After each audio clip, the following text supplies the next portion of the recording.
Hi, I'm Christine Benz from Morningstar.com. Many Vanguard funds are large and getting larger, but a handful of the firm's funds are still relatively small.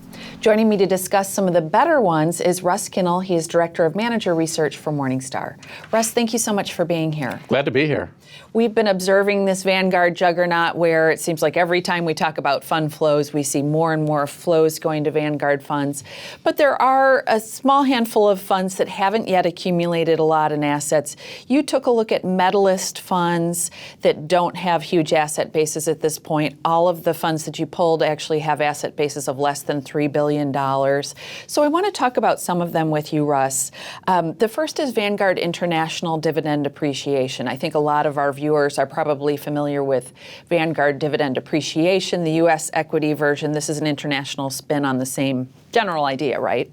That's right. So this fund was launched about 2 years ago, and so far it hasn't taken off the way the U.S. version has. But it really has a lot of the same characteristics. They look for companies that have paid rising dividends 7 years in a row. It's a large cap index, obviously with a nice yield, very low cost, despite it still being a pretty small fund.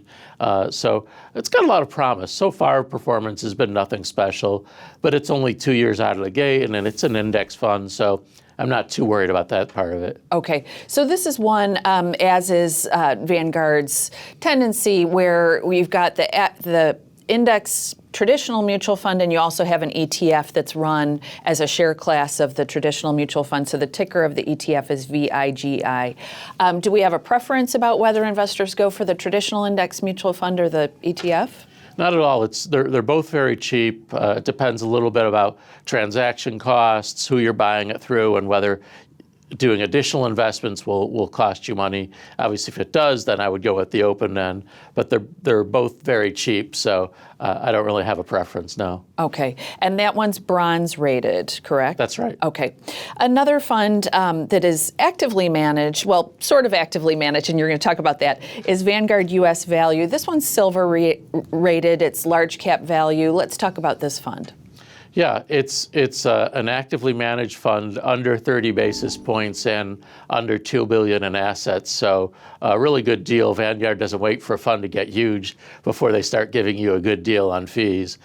So the story here is this is run by Vanguard's Quantitative Equity group, which looking at 5 equity factors with a value tilt, obviously, and they've done very well since the fund switched to this strategy after 2010. The fund has beaten the Russell 1000 value as well as its peer group. So very strong, stable strategy, as you often have with quant funds, very diversified because they don't want one stock to overwhelm performance. But it's done really well, low costs. I think quant funds are just, by their nature, no one warms up to them. It's like, is it an index fund? Is it an active fund?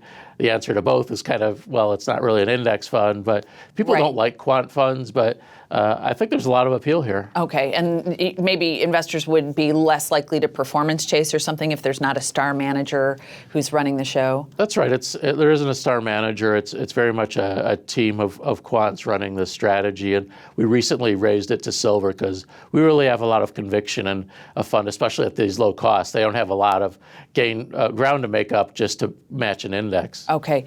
Some investors might be looking at their portfolios and see that the value component of their portfolios hasn't performed so well, so maybe they want to add some money to that value column of the style box.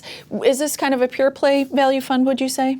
Relatively. There's momentum factors and others, so I would say it's definitely value. I wouldn't call it deep value, though. Okay. The next fund that is not yet large is Vanguard Global Minimum Volatility. This is silver rated, and it's not an index fund either, but it is pretty hands-off in terms of its management style. Let's talk about this one. That's right. It's technically not an index fund because it doesn't exactly seek to match its benchmark, which is FTSE Global Index. So essentially we're looking at big companies, but because they're looking to reduce volatility, they go from within that index to slant to the companies that have they think will be less volatile. So not just looking at beta, but other factors as well that seem to line up with less volatility. And then on top of that, they hedge back the currency risk because, of course, currency adds a fair amount of short-term volatility, though from a long-term perspective, it doesn't really add a lot of risk. But what you get is this nice global, very low-cost, nearly passive fund that I think is really a great idea, especially if you have someone in a retirement account, because I think at that point you want to reduce volatility as much as you can.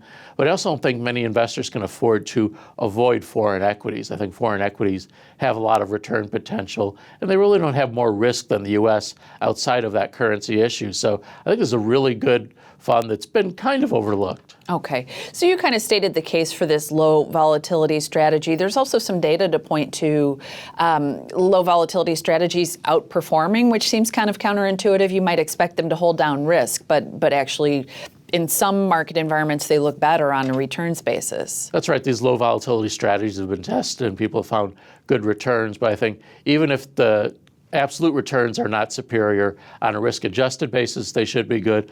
But also when you think about our investor returns research, we know that less volatile funds work better for investors because it doesn't give them those highs and lows. It doesn't make them panic or get greedy. So there are a lot of things to like about a low volatility strategy. Okay, Russ.